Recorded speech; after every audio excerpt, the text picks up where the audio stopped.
सन्ना मोरी नन्ना ना नन्ना मोरी ललना सन्ना मोरी नन्ना ना नन्ना मोरी ललना सन्ना मोरी नन्ना ना नन्ना मोरी ललना सन्ना मोरी नन्ना ना नन्ना मोरी ललना सन्ना मोरी नन्ना ना नन्ना मोरी ललना सन्ना मोरी नन्ना ना नन्ना मोरी ललना सन्ना मोरी नन्ना ना नन्ना मोरी ललना सन्ना मोरी नन्ना ना नन्ना मोरी ललना सन्ना मोरी नन्ना ना नन्ना मोरी ललना सन्ना मोरी नन्ना ना नन्ना मोरी ललना सन्ना मोरी नन्ना ना नन्ना मोरी ललना सन्ना मोरी नन्ना ना नन्ना मोरी ललना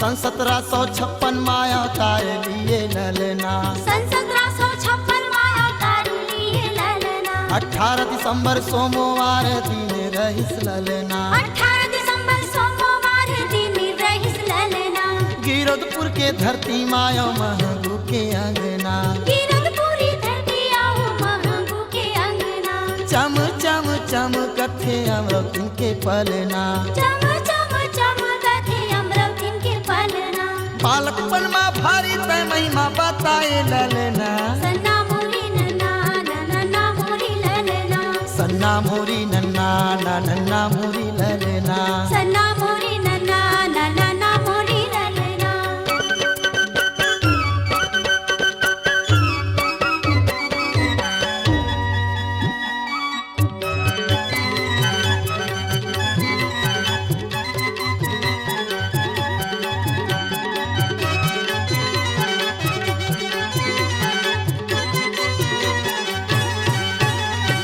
भाटा के बारी ले मिर्चा लाए ललना भाटा के बारी ले मिर्चा लाए ललना सरप काटे लइका के जीवन बचाए ललना सरप काटे लइका के जीवन बचाए ललना माता सपुरा संग बिहार रचाए ललना माता सफरा संग बिहार रचाए ललना गुरु अमरूला बेटा पाए ललना गुरु अमरूला बेटा पाए ललना गिरदपुरी धरती मा माया बरसाए ललना सन्ना मोरी नन्ना ना नन्ना मोरी ललना सन्ना मोरी नन्ना ना नन्ना मोरी ललना सन्ना मोरी नन्ना ना नन्ना मोरी ललना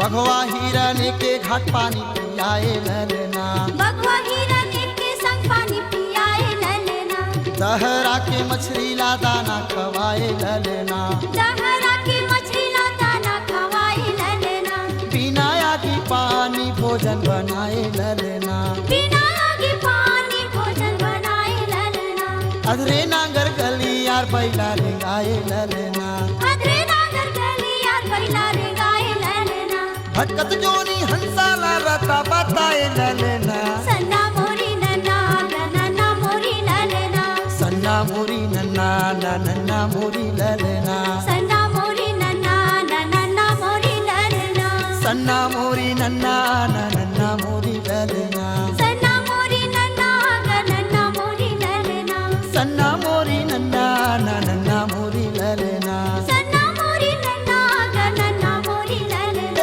सन्ना मोरी नन्ना ना नन्ना मोरी ललना सन्ना मोरी नन्ना ना नन्ना मोरी ललना सन्ना मोरी नन्ना ना नन्ना मोरी ललना